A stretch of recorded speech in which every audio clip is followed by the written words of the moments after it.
yang tulisan di sana juga sudah ada itu sebagian kalau bisa ini bisa difoto untuk tambahan referensi. Kayak ini rumah Raji yang besar ini, Ya. yang depan Oh, pusing. itu rumah raja. Kalau ini tuh ini semenjak kampung ada rumah Sudah ada. yang di depan. Ya, ini sudah lama ya. Iya. Bapak Raja bilang nama Tota kerja nama Tota sudah lama. Sudah. Ya, saya jelaskan kalau di Ketumpu tersambung terkonek. Ya, ambil gambar coba terkait dengan nama Tota. Kalau di sejarah yang kita pelajari itu dari tahun 1400-an itu sudah ada tulisan di dalam kitab Pararaton, kitab yang mengisahkan tentang raja-raja dari kerajaan Singasari dan Majapahit. Ada informasi bahwa ada utusan dari Majapahit yang dikirim ke kerajaan Koiwai atau kita lebih kenal dengan nama Tota untuk mengambil upeti. Jadi keberadaan kerajaan nama Tota ini sudah cukup lama sebenarnya. Sudah ada, sampai namanya saja sudah ada dalam kitab Pararaton, kitab raja-raja dari kerajaan Majapahit. Jadi bukan kata baru 100-200 tahun, sudah lebih dari 600 tahun. Lebih 1400 sekarang sudah 2024, ya 600 tahun yang lalu. Hanya itu sudah terputus informasinya, tidak ada yang kemudian dimasukkan dalam buku pelajaran sekolah yang harus dipelajari di sekolah, tidak ada. Kalau kita sekarang mencari informasi agak sulit, agak terbatas. Kalau tahun pastinya Bapak juga mungkin tidak bisa pastikan. Yang jelas yang tadi Bapak sudah bilang di dalam kitab Pararaton saja sudah ada nama kerajaan Koiwai. Yang ini sudah nama Tota. Ketika Raja Majapahit itu mengutus beberapa utusan untuk mengambil upeti. Upeti itu kalau sekarang itu pajak. Ya, mungkin pajak hasil laut atau apa ya. Nah, zaman itu ya seperti itu. Kemudian pengaruh yang lebih besar sebenarnya datang dari kerajaan Ternate dan Tidore. Pada pesisir selatan Papua itu besar pengaruh dari dua kerajaan itu. Sebenarnya dalam sejarah ada 4, tambah Bacan dan Jailolo. Tapi 2 itu yang paling besar atau paling kuat pengaruhnya, sehingga kemudian dari daerah Sorong, kemudian Raja Ampat, Bintuni, Fakfakaimana, itu pengaruh Islamnya begitu besar. Dan kita bisa lihat sebagian besar masyarakat Papua di bagian selatan ini menganut agama Islam. Bahkan provinsi Irian Barat yang dibentuk ketika Indonesia merdeka, ibu kota kita yang pertama Irian Barat itu bukan ada di bagian daerah Papua, tapi ada di Tidore. Dan Sultan Tidore lah menjadi gubernur pertama kita Irian Barat waktu itu. Pada saat penyerahan NKRI ke Republik Indonesia dari Belanda lewat Untea, ada tugu yang di depan Kampung Seram, itu monumen yang jadi saksinya, jadi buktinya. Itu gubernur Irian Barat Bapak Zainal Abidin itu ada datang di sini dan kemudian didampingi oleh Raja Serang Kaimana, Bupati yang pertama punya Bapak Ahmad Aituarau, Bapak Raja itu yang dampingi penyerahan. Dan sebenarnya kita Kaimana ini dalam level sejarah banyak peristiwa sejarah besar yang terjadi. Hanya kemudian dokumentasinya itu yang tidak dipublikasikan. Saya kita yang anak negeri saja kesulitan untuk mengetahui itu, apalagi yang dari luar. Makanya tujuan kita ke sini untuk lebih mencari tahu supaya kita tidak hanya belajar sejarah di luar, kemudian kita melupakan kita punya sejarah sendiri. Begitu ya? Begitu? Betul, itu apa panas itu di sini. Ya.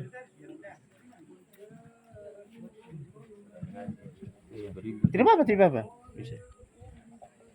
Oke, begitu. Nanti kalau untuk referensi lebih luas, silakan nanti cek, ya cari lagi, buka lagi di internet kan. Tapi memang cerita bagaimana? Aku mau tanya.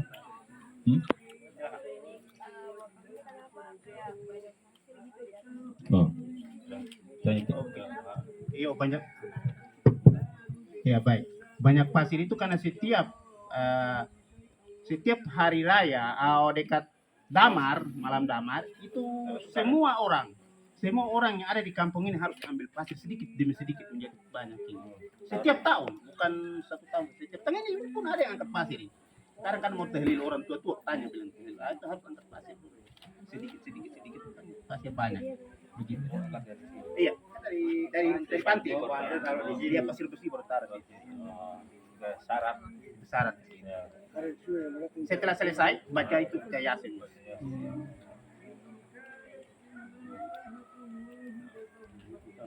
Ya. Jadi ada orang mau hajat tertarik untuk menyambut malam damar Lailatul Qadar itu ya. Betul itu. Nah, itu masyarakat biasa ambil pasir bersih, kemudian taruh di sini, kemudian baca doa atau yasin, kemudian melakukan hajat yang diinginkan. Ada lagi yang lain? Ya. Kerajaan pada saat zaman pemerintahan kerajaan dulu di sini itu bagaimana Struktur kerajaan. Begini. Kalau untuk strukturnya, utamanya kerajaan Indonesia, kita masih pengaruh dari India ya. Sistem kerajaan itu dari India. Jadi dia sistemnya itu kalau sekarang istilahnya prerogatif ya, otoriter. Jadi raja itu dia menguasai, mengatur semuanya. Kalau di daerah-daerah kerajaan yang kecil seperti kita ini, dia lebih bersifat kayak kalau ada orang bilang kayak sistem kepala suku begitu. Jadi strukturnya dia tunggal. Raja kemudian dengan yang di bawah itu kayak ya mungkin pasukannya saja yang masyarakatnya saja. Tidak ada pembagian kerja yang jelas. Kalau di kerajaan yang sudah maju kan ada urusan-urusan tertentu yang sudah panglima kerajaannya sendiri, urusan ekonominya sendiri. Tapi kalau yang masih kecil biasanya dia tidak terlalu banyak dia punya struktur. Raja dengan dibantu oleh beberapa orang saja, paling di keamanannya. Paling kalau kita lihat kerajaan itu kan dia kecil saja, tidak banyak yang diurus. Paling itu paling keamanan. Kalau kerangka kerajaan yang lain kan banyak gitu. Ada Mahapati. Mahapati itu semacam panglima. Kalau Mangkubumi semacam Perdana Menteri kalau sekarang. Kalau raja ya levelnya kayak sekarang presiden. Gitu. Beda ya, maksudnya kalau presiden dengan raja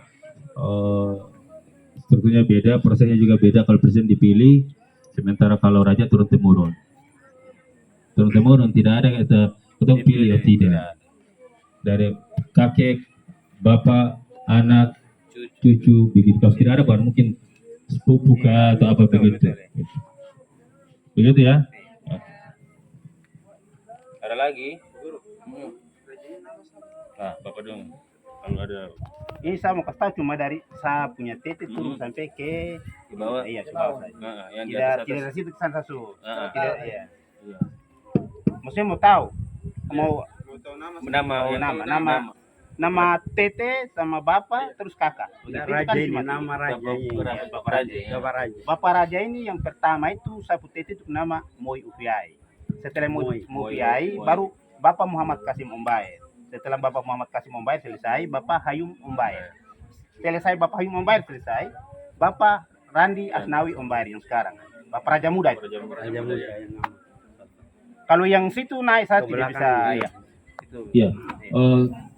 Orang tua kita dulu tidak ada jejak yang ditinggal. Kan belum tahu tulis baca apa, belum ada foto. Jadi apa yang dulu pernah terjadi dia hilang dengan begitu saja. Tidak ada, iya, peninggalan kan cuma kayak gini. Gitu. Iya. Di mana ibu kota kerajaannya, seperti apa perkembangannya tidak ada. Dalam kitab Pararaton cuma dijelaskan seperti itu. Bahwa utusan yang dikirim oleh kerajaan Majapahit itu datang ambil peti ke Koiwai atau nama Tota. Itu saja, tidak jelaskan nama Tota seperti apa, ada di mana, bagaimana perkembangan kerajaan, tidak ada. Nah, yang membuat kita kemudian kehilangan informasi karena memang tidak ada jejak yang ditinggal. Zaman dulu orang tidak tahu tulisan, tidak ada. Udah hidup seperti biasa begini saja, kerja, atur, ada hajat bersama apa begitu. Ya sudah, habis. Apalagi kita tidak ada interaksi dengan dunia luar. Nah, jadi Koiwai itu kerajaan yang maksudnya dia lingkupnya tidak terlalu sampai keluar menjadi kerajaan yang besar, tidak.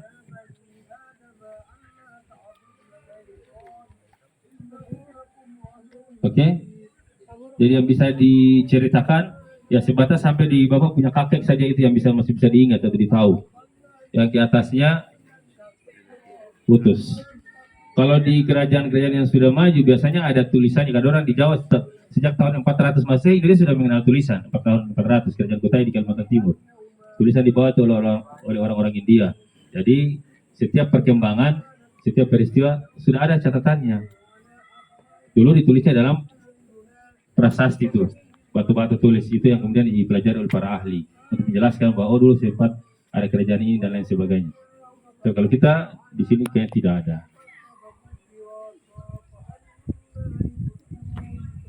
Oke. Kan udah lama sih sebenarnya kalau di dalam buku. Terus pasalnya selain makam di sini ada juga mungkin tempat makam-makam keturunan raja yang lain selain dari sini. Oh, hanya sini. Bapak, kalau jasad di kuburan ini ada berapa? Yang mungkin Bapak tahu? Cuma tahu itu sudah yang tadi. Yang tadi yang dari Tete, dari Bapak. Iya. Mungkin ke tempat tembak payung dorang. Iya, betul tuh. Saya ini kan saya ini umur berapa baru ini? Tahun 72 baru lahir. Takutnya kalau ini kan masih Sejarah. Iya. Kalian pelajari ini, kemudian nanti kalian tahu, kemudian kembangkan, bawa seterusnya ke depan. Iya. Kalau takutnya hanya ada informasi yang salah, Iya. kalian buat terus sana ke sana salah. Salah terus. Salah terus. Nah, ini tidak boleh. Jadi bahwa berdua ini sebatas yang mereka bisa dan tahu itu saja. Selebihnya yang tadi seperti Pak Guru bilang, Pak Guru juga tidak bisa panjang lebar karena dalam penjelasan itu cuma itu saja. Dan kedua itu ada utusan dari Majapahit ke sini untuk ambil upeti, selebihnya tidak ada. Yang terkait dengan perkembangan kerajaan-kerajaan Islam yang ada di Papua. Oh, berarti Nama dulu Tutan kerajaan termasuk. Majapahit sampai di sini ya. Kerajaan Iya. Majapahit sampai di sini. Tapi kalau pengaruh yang lebih luas itu ada dari kerajaan Ternate dan Tidore, terutama dalam hal agama, pengaruhnya budaya Islam ya. Gitu.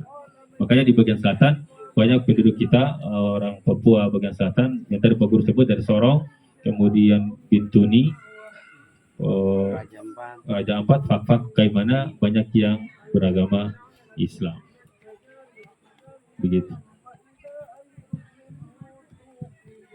Oke. Ada lagi? Silakan yang ada mau tanya. Memang ada kesempatan. Masjid ini dibangun dari sejak kapan? Masjid ini ada kapan? Ya, masjid ini masjid juga baru, belum terlalu lama, sekitar berapa tahun? Ini sudah 3 kali yang Perbaikan. Iya, perbaikan. Awal. Yang Dulu kan ketiga saya kali ada yang masih kecil, belum biasa kan. ini 3 kali juga.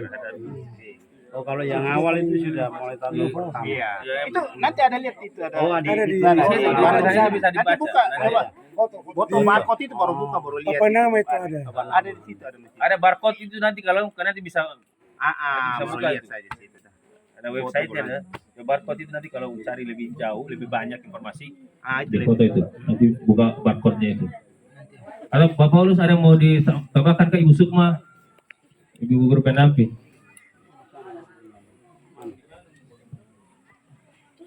Besok mah ada informasi disampaikan.